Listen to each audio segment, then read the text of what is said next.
Puji nama Tuhan, shalom semuanya. Apa kabar? Saya percaya Tuhan hadir di tengah-tengah kita, amin.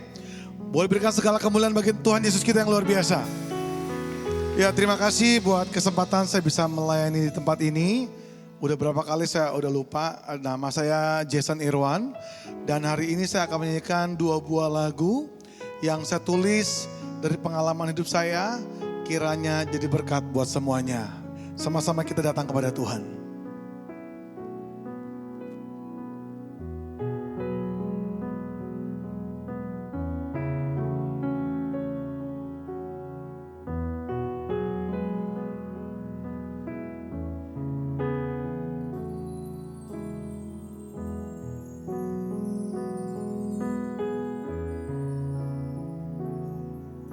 Meskipun Tuhan tak menolongku,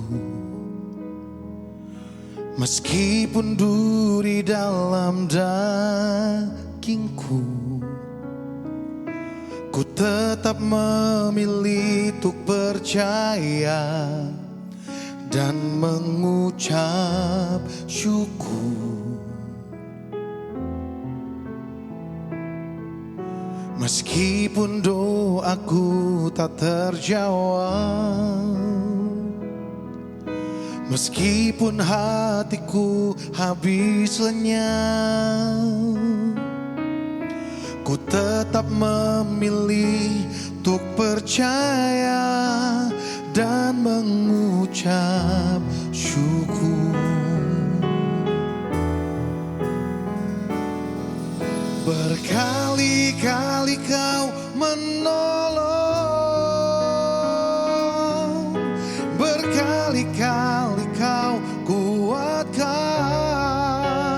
Dalam rasa sakit Engkau ada, Yesus setia.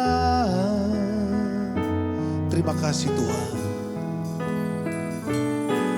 Berkali-kali kau menolong, berkali-kali kau kuatkan.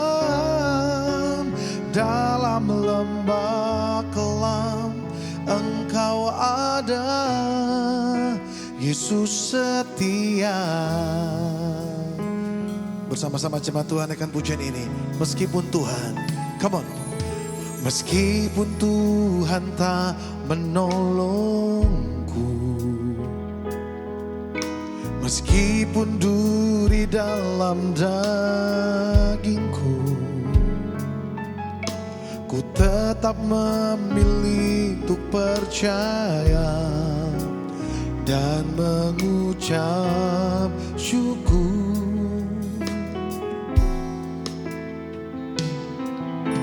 Meskipun doaku tak terjawab, meskipun hatiku habis lenyap, ku tetap memilih untuk percaya dan mengucap syukur. Yang percaya pertolongan Tuhan, sama-sama kita angkat tangan kita sama Tuhan.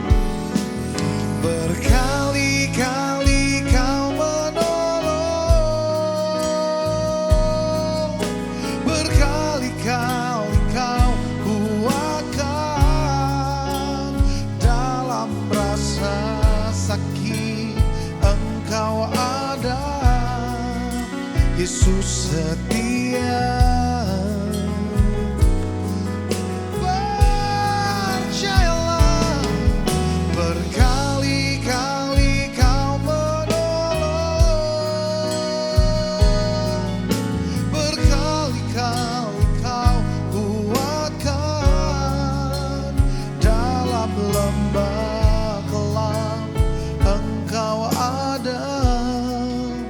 Yesus setia. Mari jemaat Tuhan yang sudah menerima kesetiaan Tuhan, angkat suaramu dan katakan, berkali-kali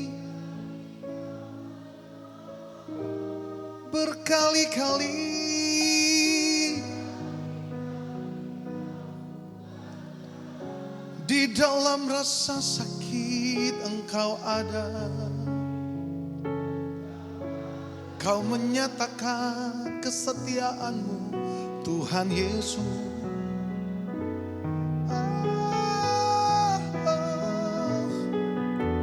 Berkali-kali Kau menolong, berkali-kali Kau kuatkan. Dalam lembah gelap Engkau ada, Yesus setia. Saudara, lagu ini sangat berarti buat saya dan istri. Sebenarnya saya nggak mau kesaksian hari ini karena waktu panjang. Tetapi karena Bapak Gembala, Pak Timotius bilang, udah Jason ngomong aja biar jadi berkat. Saudara, yang saya bagikan adalah sebuah fakta, sebuah kejujuran.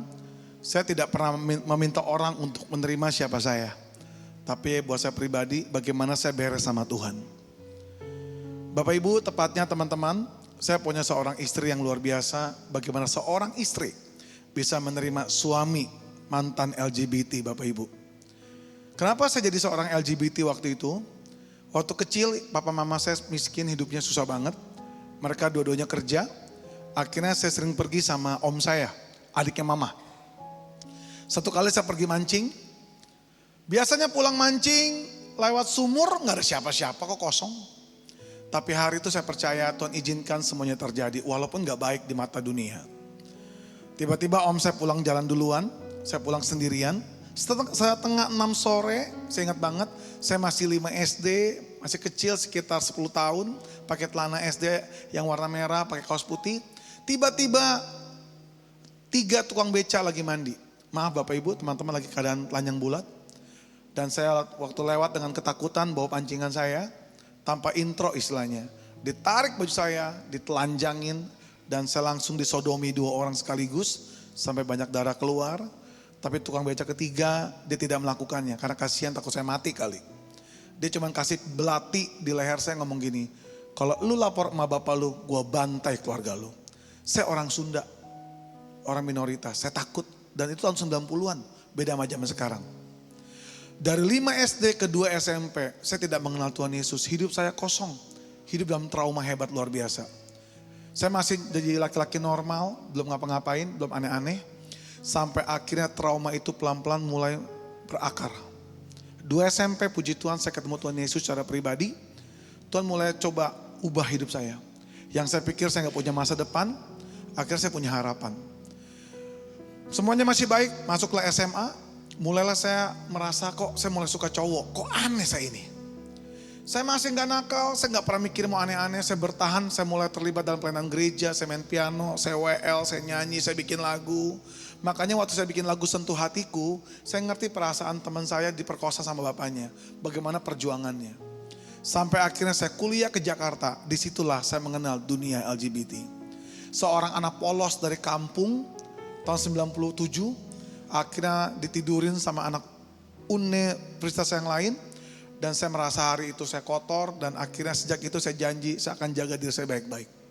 Singkat cerita tahun 2000 saya ketemu dengan istri saya jaga hidup saya baik-baik, saya gak mau nakal. Bapak Ibu teman-teman, saya ngomong apa adanya di mimbarnya Tuhan. Tapi saya hidup kosong. Bersyukur saya dapat seorang istri yang akhirnya setelah 12 tahun kenal, kita nikah. Dan saya nikah sama istri saya itu bukan karena cinta. Istri saya tahu siapa saya. Tapi dia bilang apa? Saya mau nikah sama kamu. Kenapa? Saya doa sama Tuhan, Tuhan titipkan kamu menjadi suami saya untuk saya jaga. Saya bilang kamu ini perempuan gila, mau ngapain terima suami kayak gini? Dia bilang apa? Gak apa-apa, saya akan jalani. Makanya buat saya, istri saya itu seorang perempuan berhati malaikat. 9 tahun saya menikah dari 2012 sampai 2021, semuanya baik-baik. Mungkin saksi hidupnya di sini ada Om Luki ya sama tante yang kenal saya sangat baik di sini, sama Om Tim. Saya pelayanan mati-matian, saya gak mau kenalan sama siapapun walaupun saya merasa kayak saya gak sembuh. Sampai saya gak tidurin istri saya loh 9 tahun. Gak saya tidurin sama sekali. Dan istri saya gak apa-apa gitu. Dia bilang apa? Gak apa-apa, yang penting kamu ada di samping saya. Akhirnya datanglah COVID, di mana saya kesepian luar biasa, gak ada pelayanan. Makanya Bapak Ibu hati-hati sama kita yang melayani hari ini. Jangan sampai cuma terbatas jadi Marta yang sibuk cuma melayani pekerjaan Tuhan, cuma sibuk melayani diri sendiri, tapi lupa melayani Tuhan. Maria menjadi bagian terbaik yang harus diambil. Saya lupa jadi Maria. Akhirnya saudara tahu, dalam kesepian saya akhirnya memilih apa? Saya mencoba mencari identitas saya lagi. Gilanya saya. Saya izin sama istri saya, boleh enggak saya pacaran sama cowok? Sudah lama banget, saya pengen disayang. Lalu ditanya, gue kurang sayang apa? Gue gak bisa, saya bilang gitu. Sampai akhirnya dia relakan saya pacaran sama cowok. Kasihan loh istri saya untuk menerima semuanya. Tapi gak sanggup lama-lama. Dia minta apa? Dia minta cerai. Wajar gak ibu-ibu? Yang kencang di belakang nih. Ibu kepahitan atau apa sih bu? Biar gak tegang, saya aja udah pulih, tenang aja. Akhirnya satu kali dia nangis, saya udah gak sanggup lagi.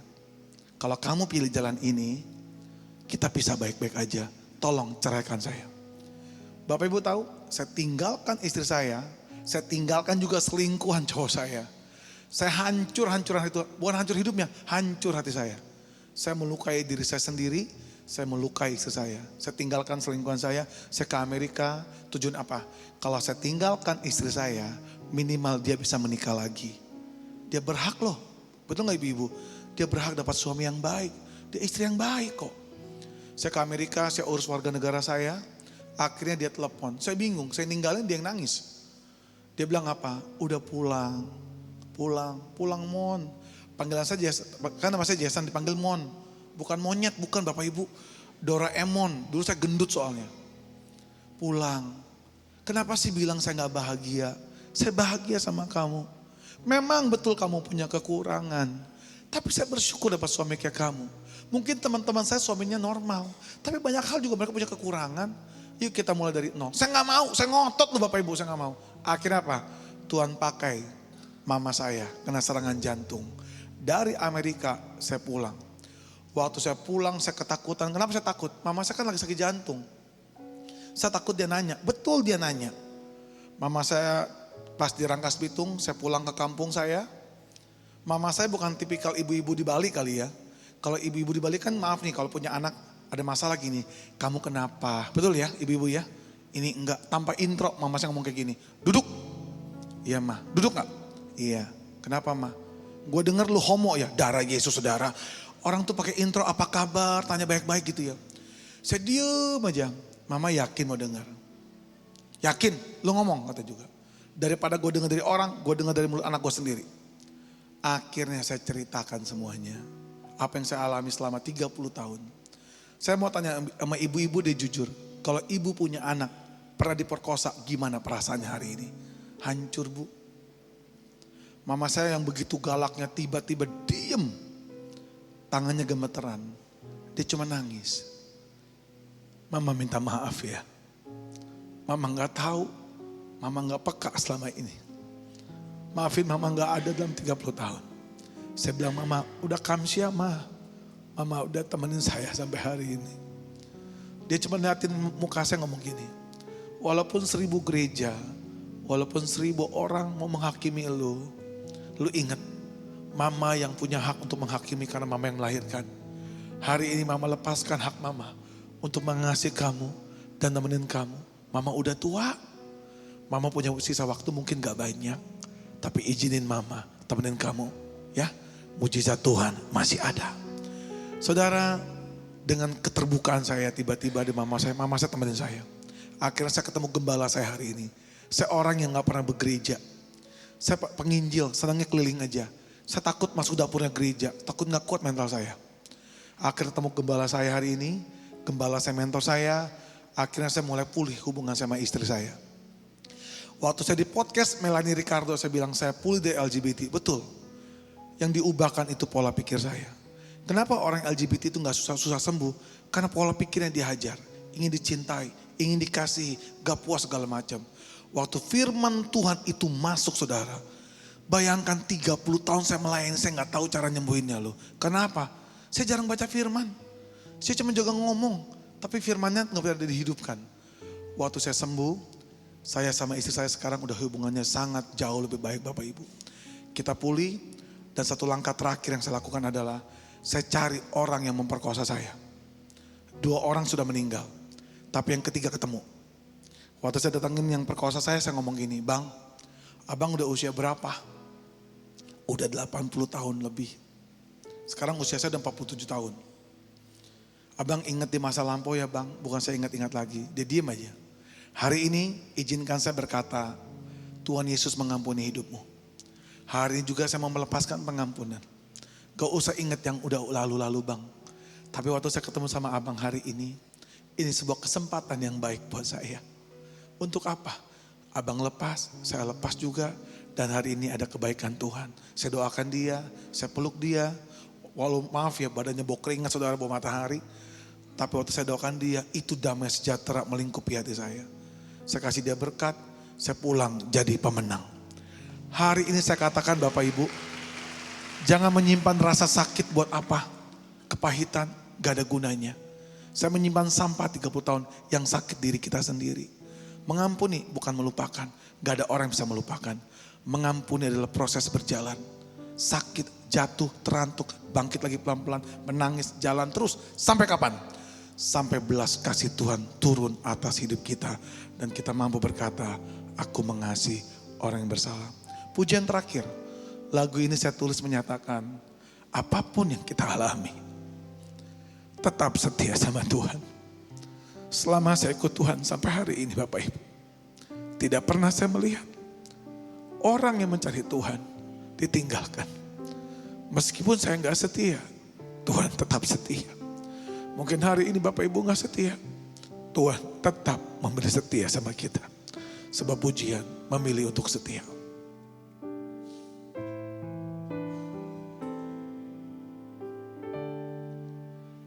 Ada saatnya yang ku alami tak seperti yang aku ingini. Ku tetapkan hati untuk percaya.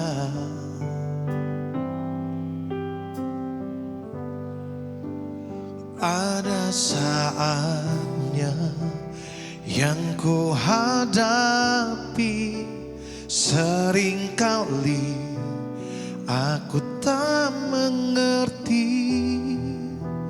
Ku memilih untuk tetap setia. Yuk sama-sama bangkit berdiri Bapak Ibu. Kita bawa hati kita sama Tuhan. Sampai akhir di hidupku, ku kan tetap menyembahmu, melayanimu seumur hidupku. Oh, oh, oh. Sampai ku menutup mata, ku tetap mengasihimu. Biar kau dapati, ku hamba-Mu yang setia.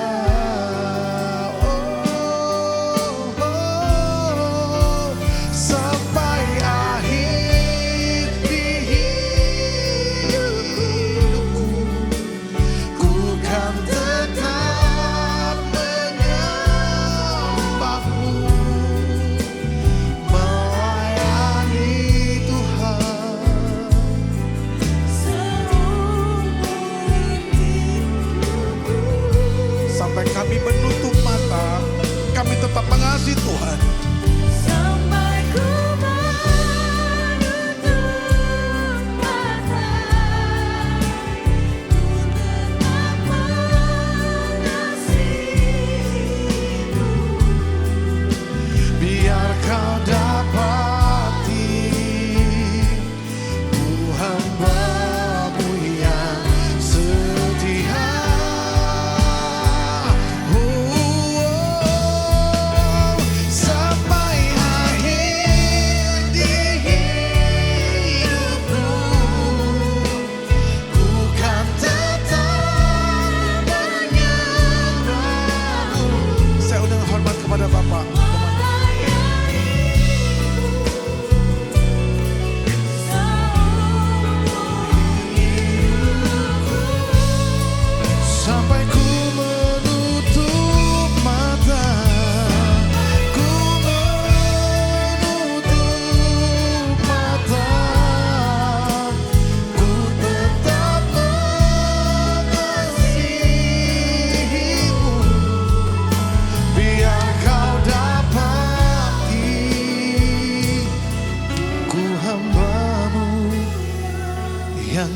setia, biar kau dapati, biar kau dapati. Ku hambamu yang setia,